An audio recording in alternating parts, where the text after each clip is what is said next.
우리가 명절을 생각할 때 되면 언제나 고향을 찾는 그러한 마음을 갖게 됩니다마는 요즘 명절이라고 하면 젊은 사람들이나 아이들은 아마 여행 같은 것을 머리에 떠올릴 것입니다. 명절이 되면 휴일이 길기 때문에 우리 가족과 여행 가겠구나 이렇게 생각합니다.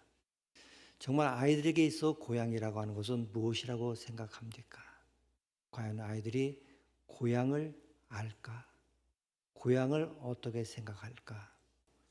우리가 생각하는 대로 고향이라고 하는 것은 태어나서 자라고 살아온 곳 또는 마음속 깊이 간직한 그립고 정든 장소가 고향입니다.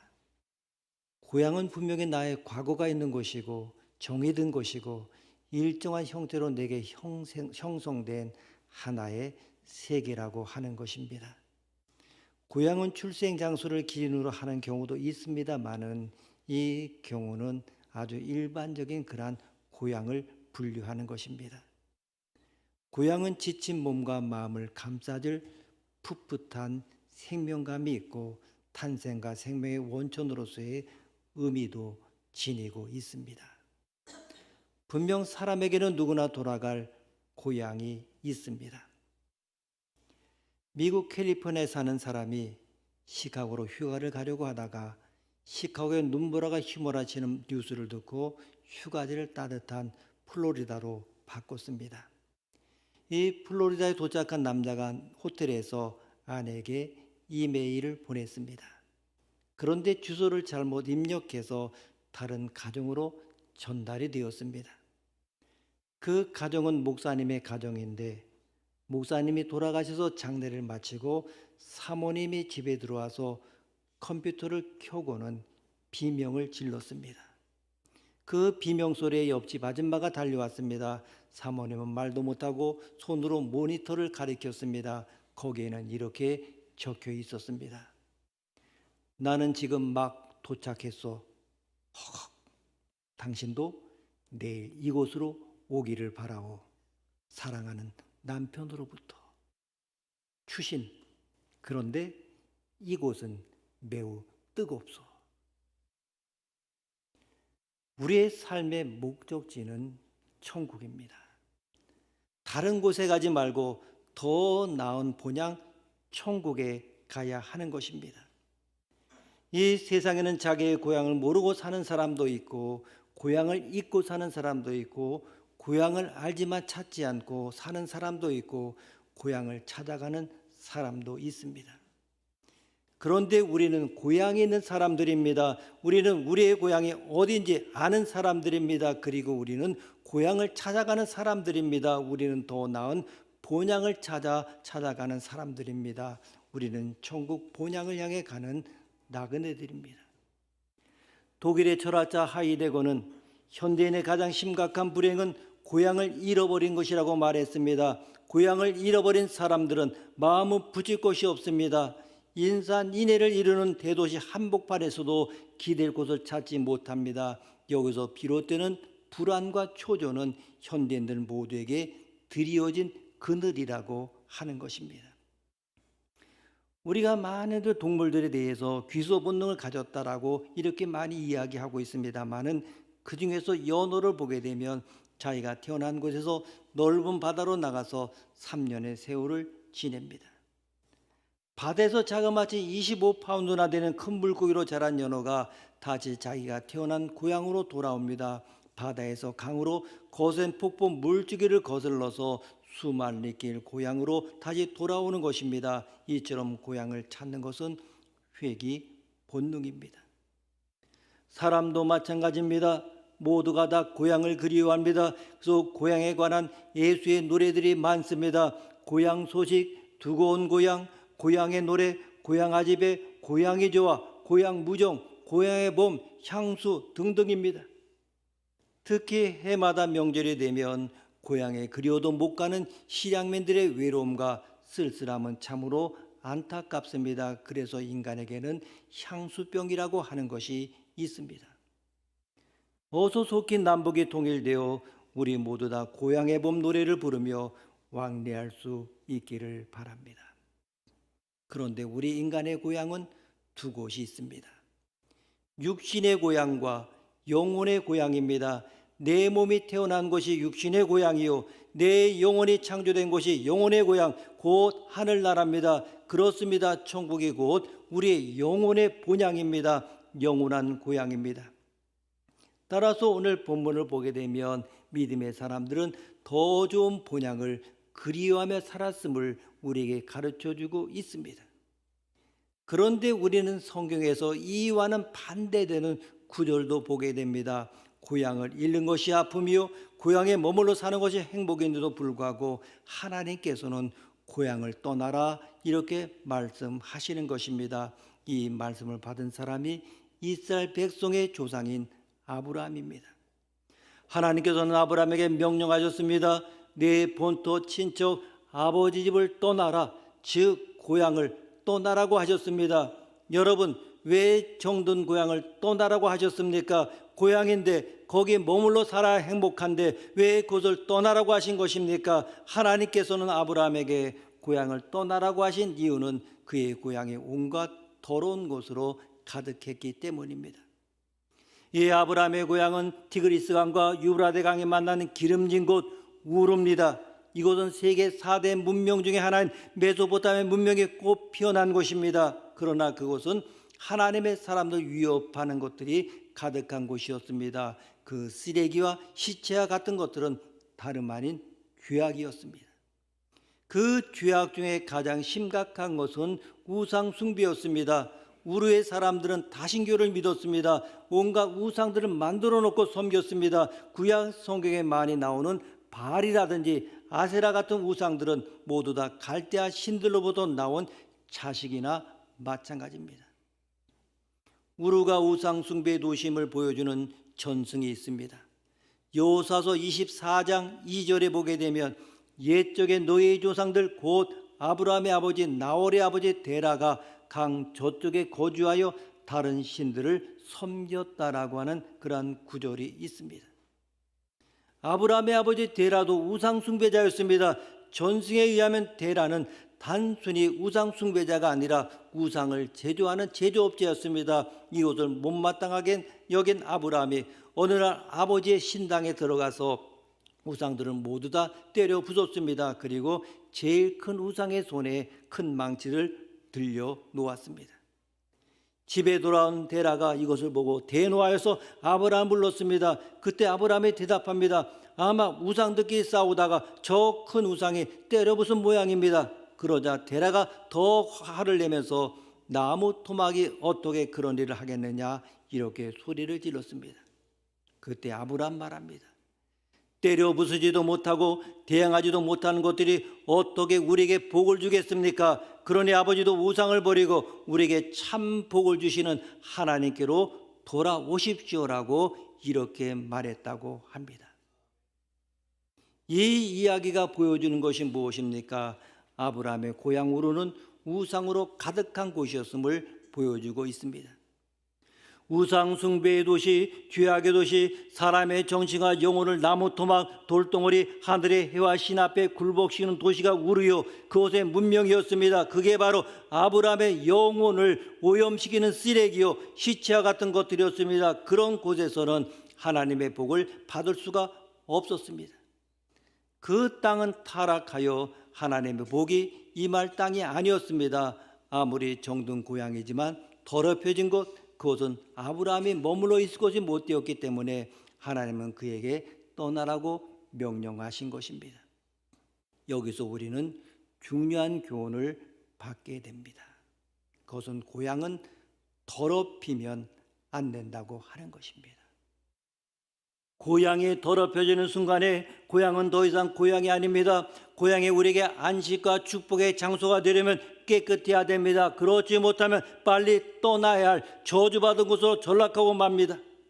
이 고향이 더럽혀지면 더 이상 그것은 하나님의 복이 임하는 장소가 되지 못합니다. 그런 면에서 우리들의 고향을 정결하게 유지해야 합니다.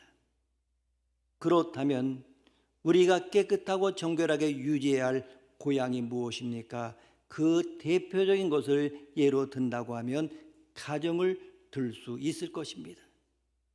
가정은 하나님께서 우리에게 주신 쉼터입니다. 아무리 고급 호텔이 훌륭한 시설을 가지고 있어도 자기 집 아랫목에 비할 수가 없습니다. 가정에서 가족들이 오순도순 사랑하면서 하나님을 찬양하며 살 때 거기에 참 행복이 있습니다. 16절에 보게 되면 그들이 이제는 더 나은 본향을 사모한다고 했습니다. 우리는 기억해야 합니다. 그것이 가정이든 직장이든 교회든 우리 인생에 머무는 곳들은 깨끗해야 합니다. 그 자리에 오염되는 순간에 이미 그곳은 고향이 아닙니다. 쉼터가 아닙니다. 하나님의 복이 임할 수 없습니다. 오히려 하나님의 진노가 임하고 마음은 온갖 불편함으로 넘쳐나게 됩니다. 거룩하신 하나님은 오염된 그곳에 계시지 않습니다. 그래서 그곳을 하루라도 빨리 떠나야 할 곳일 뿐 오래 머물 수 없는 것이 되고 맙니다. 가정을 사랑하십니까? 여러분의 가정에 하나님의 복이 임하기를 원하십니까? 그렇다면 정결하고 거룩한 가정을 이루기를 바랍니다. 수지교회를 통하여 복을 얻기를 원하십니까? 그렇다면 거룩한 교회를 만들어야 합니다. 여러분의 일터를 통하여 행복을 누리기를 원하십니까? 그렇다면 그 일터를 깨끗한 곳으로 유지해야 합니다. 그러기 때문에 우리는 우리의 고향을 오염시키는 오염원들과 싸워야 합니다. 그 오염원이 무엇입니까? 한마디로 죄입니다. 죄와 싸워야 됩니다. 죄를 멀리해야 됩니다. 이를 위해 우리 마음의 욕망을 쳐서 복종시키고 날마다 성령 안에서 예수 그리스도로 옷 입고 새로운 영과 마음으로 의와 진리의 거룩함으로 새로 지으심을 받은 하나님의 자녀들이 되어야 합니다. 한번 잘 살펴보십시오. 우리의 영혼과 가정과 일터와 교회를 영적인 안목으로 바라보시기 바랍니다. 정결합니까? 안전한 쉼터입니까? 하나님께서 복을 주실 만한 곳입니까? 거룩하고 정결한 삶, 이것이 우리의 최대의 목표가 되어야 합니다. 무엇을 얻고 무엇을 누리는 것은 그 다음의 이야기입니다. 거룩하고 정결하지 않으면, 즉 우리의 인생에 머무는 것들을 깨끗하게 하지 않으면 그 무엇도 누릴 수 없고 행복할 수 없음을 우리는 분명하게 기억해야 합니다. 거룩하기 위하여 기도하십시오. 정결하기 위하여 결단하십시오. 우리의 영혼으로부터 온갖 죄를 몰아내기 위하여 성령님을 의지하여 싸우십시오. 마음이 맑고 눈이 맑고 생각이 맑고 행동이 정결한 성도가 되기를 원합니다. 그런데 여기서 우리는 성경의 대파노라마를 볼 필요가 있습니다. 이 파노라마를 통하여 아브라함과 그 후손들인 이스라엘 백성들은 계속해서 더 나은 본향을 추구하는 삶을 살았음을 보게 됩니다. 다시 아브라함의 이야기로 돌아가 보게 되면 아브라함은 하나님의 명령에 따라서 오염된 고향을 떠나서 가나안 땅으로 갔습니다. 이 가나안은 아브라함에게 새로운 고향이었습니다. 그는 거기서 아들을 낳았고 창대하게 되었습니다. 그러나 그의 가문이 가나안에 계속 산 것이 아닙니다.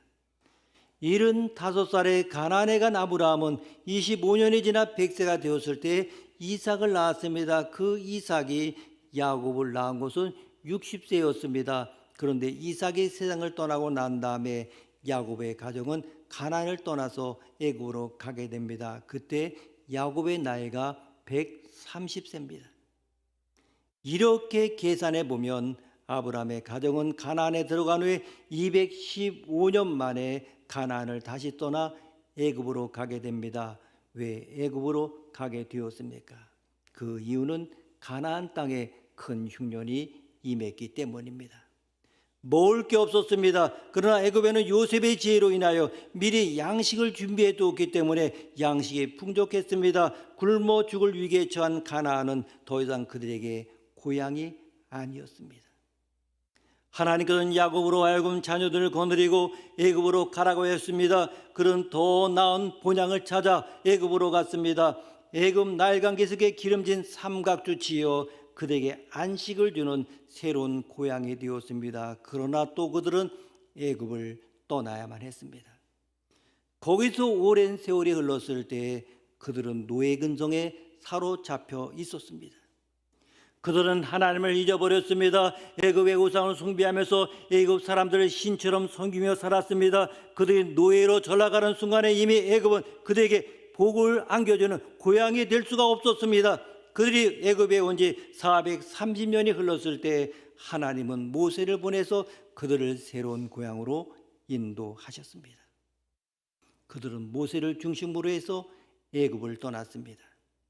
하나님이 함께 하시고 하나님의 복이 임하는 새로운 고향, 즉 가나안 땅을 향하여 떠난 것입니다. 자, 이제 이스라엘 백성들을 가나안 땅에 정착을 했습니다. 하나님께서 끊임없이 말씀하셨습니다. 젖과 꿀이 흐르는 땅이라고 말씀하셨습니다. 이 젖과 꿀이 흐르는 축복의 땅이었습니다. 그들은 거기서 왕국을 세웠고 다윗과 솔로몬 왕의 시대를 거치면서 강력한 나라를 만들었습니다. 그러나 세월이 흘렀을 때 그들은 다시 그곳을 떠나야만 했습니다. 그 이유가 무엇입니까?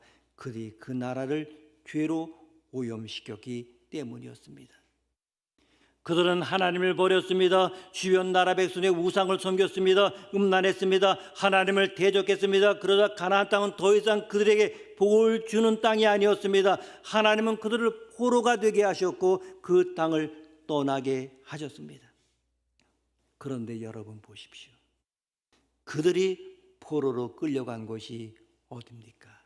다름 아닌 갈대아 지방, 즉 약 1500년 전 그들의 조상 아브라함이 떠났던 바로 그 땅이었습니다. 결국 그들은 갈대아 우르에서 가나안으로, 가나안에서 애굽으로, 애굽에서 가나안으로, 가나안에서 갈대아 지방으로 이렇게 돌고 돌아서 다시 그 자리로 온 것이었습니다. 여러분, 여기서 우리는 깨닫게 됩니다. 우리에게 참 안식과 복을 주는 고향은 정해진 장소가 아닙니다. 가나안 땅이 고향이거나 애굽이 고향인 것이 아닙니다. 그 모든 것에 다 고향일 수도 있고 다 고향이 아닐 수 있습니다. 특정한 장소라야 고향이 되는 것이 아닙니다. 그것이 고향인지 아닌지를 결정하는 것은 그 지역의 조건들이 아닙니다. 그것이 고향이 될 수 있게 하는 결정적 요소는 단 하나입니다. 즉 그것이 거룩하고 정결하여 하나님의 복이 임하는가 하는 것입니다. 우리가 정결하게 살아 깨끗하면 그것이 애굽이든 가나안이든 상관이 없이 그것이 바로 우리의 쉼터요 고향입니다. 거기가 바로 하나님의 복이 임하는 곳이 됩니다. 그러게 참 고향, 하나님의 은혜와 평강이 임하는 것이 진정한 고향입니다. 그러게 예수님 말씀하셨습니다. 하나님의 나라가 여기 있다 저기 있다고 못하리니 하나님의 나라는 너희 안에 있다고 말씀하셨습니다. 우리가 정결한 그리스도인이 될 때, 그리하여 하나님께서 우리 안에 거하시게 될 때 거기가 바로 우리의 참된 쉼터요 고향이 됩니다. 그것이 초막이든 궁궐이든 우리 주님 모시고 사는 것이 참 고향입니다. 여러분의 가정이 그렇게 되길 원합니다. 우리 교회가 그렇게 되기를 원합니다. 이제 이렇게 살다가 언젠가 우리는 다 궁극적 고향으로 떠날 것입니다. 그 궁극적 고향, 우리의 마지막 고향은 다름 아닌 천국입니다.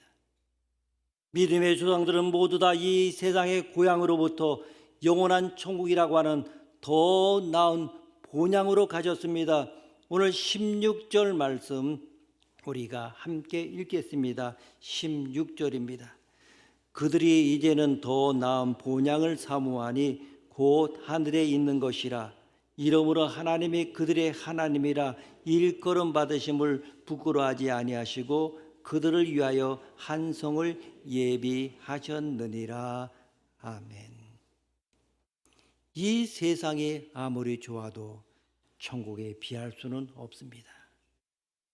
이 세상은 죄로 물든 세상이기에 참 안식이 없습니다.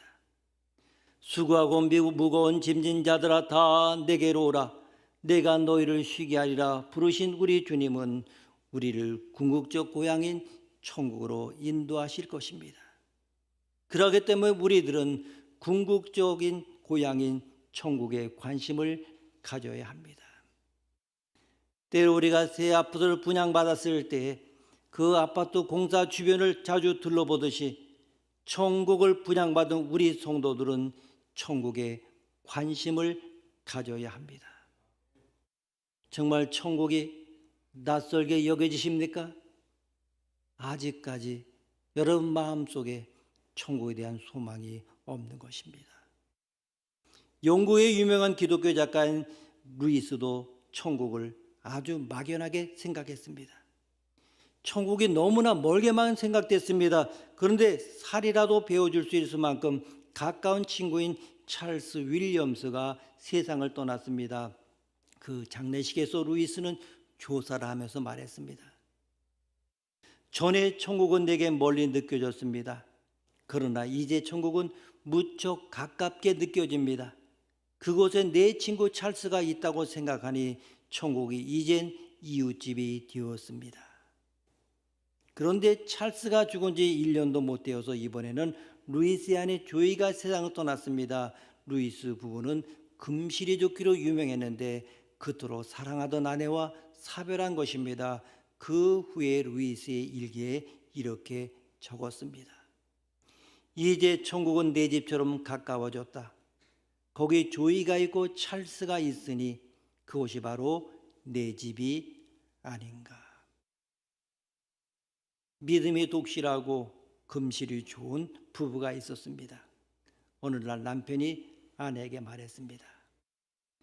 여보, 내가 죽거든 내 결혼 반지를 꺼내서 그 안쪽을 보기를 바라오. 그렇게만 말했을 뿐 남편은 절대로 반지를 빼서 보여주지 않았습니다. 그 후에 남편이 먼저 세상을 떠났습니다. 아내가 반지를 빼어 그 안쪽 보니 이렇게 새겨 있었습니다. 그대를 만난 것이 내게 가장 큰 행복이었소. 사랑하고 부디 천국에서도 만납시다. 여러분, 한국 기독교의 신학자였던 김정준 목사님께서 1981년 세상 떠나기 전 그는 이런 부탁을 했습니다. 내가 죽는 날 저 좋은 낙원 이르리라는 찬송을 불러주시오. 그리고 요한계시록 20장을 읽어주시오. 그리고 그는 임종 직전에 내가 죽는 날이라고 하는 감명 깊은 시 한 편을 지었습니다. 내가 죽는 날은 바람이 불어도 좋다.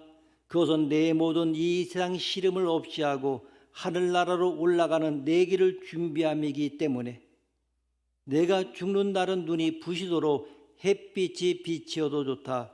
그것은 영광의 주님 품 안에 안긴 그 얼굴의 광채를 보여줌이라. 내가 죽는 시간은 밤이 되어도 좋다. 캄캄한 하늘이 내 죽음이라면 저기 빛나는 별의 광채는 새 하늘에 옮겨진 내 눈동자이어라. 오, 내가 죽는 날 나를 완전히 주님의 것으로 부르시는 날, 나는 이 날이 오기를 기다리노라. 다만 주님의 뜻이라면 이 순간에도 닥쳐오기를, 번개와 같이 닥쳐와 번개와 함께 사라지기를. 그 다음은 내게 묻지 말아다오. 내가 옮겨진 그 나라에서만 내 소식을 알 수 있을 터이니, 내 얼굴 볼 수 있을 터이니. 우리가 아는 대로 유대인들은 과거 수백 년 동안 나라 없는 민족으로 살아왔어도 경제적으로 거부가 되었습니다. 그들은 어느 지역에 가서 살더라도 그들의 본향 가나안 땅을 바라보며 나그네 의식을 가지고 살았기 때문입니다. 그래서 그들이 해온 장사의 종류는 크게 두 가지입니다. 첫째는 보석상을 했습니다. 언제든지 쉽게 가지고 갈 수 있는 물품입니다. 그리고 두 번째는 야채상을 했습니다. 언제든지 쉽게 버리고 갈 수 있는 그런 물품입니다. 그들은 어느 나라에 가서 살더라도 그들의 유일한 정착지는 가나안 땅이라고 생각했기 때문입니다. 초대교회 교훈에 이런 아름다운 이야기가 있습니다. 인생은 다리다. 현명한 자는 그 다리를 건널 뿐 그 다리 위에 집을 짓지 않는다. 수녀 시인 이혜인은 이렇게 고백합니다. 주여, 당신의 생애는 그렇게도 철저한 나눔의 생애로 부서졌건만 우리의 나날은 어찌 이리 소유를 위하여 숨이 차게 바쁜지 시시로 당신 앞에 성찰하게 하소서. 아무것도 가진 것이 없고 아무것도 가져갈 것 없는 이승의 순례객인 우리가 이기와 탐욕의 노예가 되지 않게 하소서. 우리가 갖고 있는 모든 것은 당신께 빌려받은 것임을 항상 기억하게 하소서. 천국을 향하여 가는 믿음의 사람들은 중간중간에 쉬면서 가야 합니다. 쉼과 휴식은 영적 순례길에 꼭 필요합니다. 교회는 천국 본향을 향해 가는 나그네들이 이 세상에 흩어져 살다가 주일날 모여서 힘을 공급받는 영적인 휴게소입니다. 말씀의 능력과 성령의 권능으로 무장하는 곳입니다. 교회는 하늘나라가 고향인 사람들이 모이는 곳입니다. 여기에서 하늘 고향의 맛있는 음식을 먹습니다. 그리고 하늘 아버지와 고향집의 소식을 듣습니다. 그리고 우리의 소식을 기다리는 아버지께 기도를 통해서 좋은 소식을 들려드립니다. 그리고 예배를 통해서 힘과 용기와 소망을 얻습니다. 그래서 한 주간을 힘차게 천국 지향적 신앙을 가지고 살아나갑니다. 그러면 우리는 우리 마음의 고향, 영혼의 고향에 한 걸음씩 한 걸음씩 다가가게 됩니다. 우리 모두 이 세상에도 정결하게 살아서 하나님의 복을 받고 때가 되어 주님께서 우리를 부르시면 그 궁극적인 고향인 천국에 이르게 될 것입니다. 그러므로 많은 사람들이 고향을 찾고 그리워하고 사모하는 것처럼 하나님과 함께 영생의 삶을 사는 천국 백성이 되기 위하여 더 나은 본향을 사모하고 본향을 향해 나아가는 순례자들이 되기를 주의 이름으로 축복합니다. 기도하시겠습니다. 하나님 아버지, 돌아갈 고향을 가르쳐 주시니 감사합니다. 우리의 수고와 헌신에 대한 과분한 상급과 찬란한 영광이 준비되어 있는 더 좋은 본향을 바라보게 하옵소서. 앞만 바라보고 나가는 순례자로, 저 찬란한 본향 찾아 나가는 순례자로 간증하며 살게 하옵소서. 존귀하신 예수님의 이름으로 기도드립니다.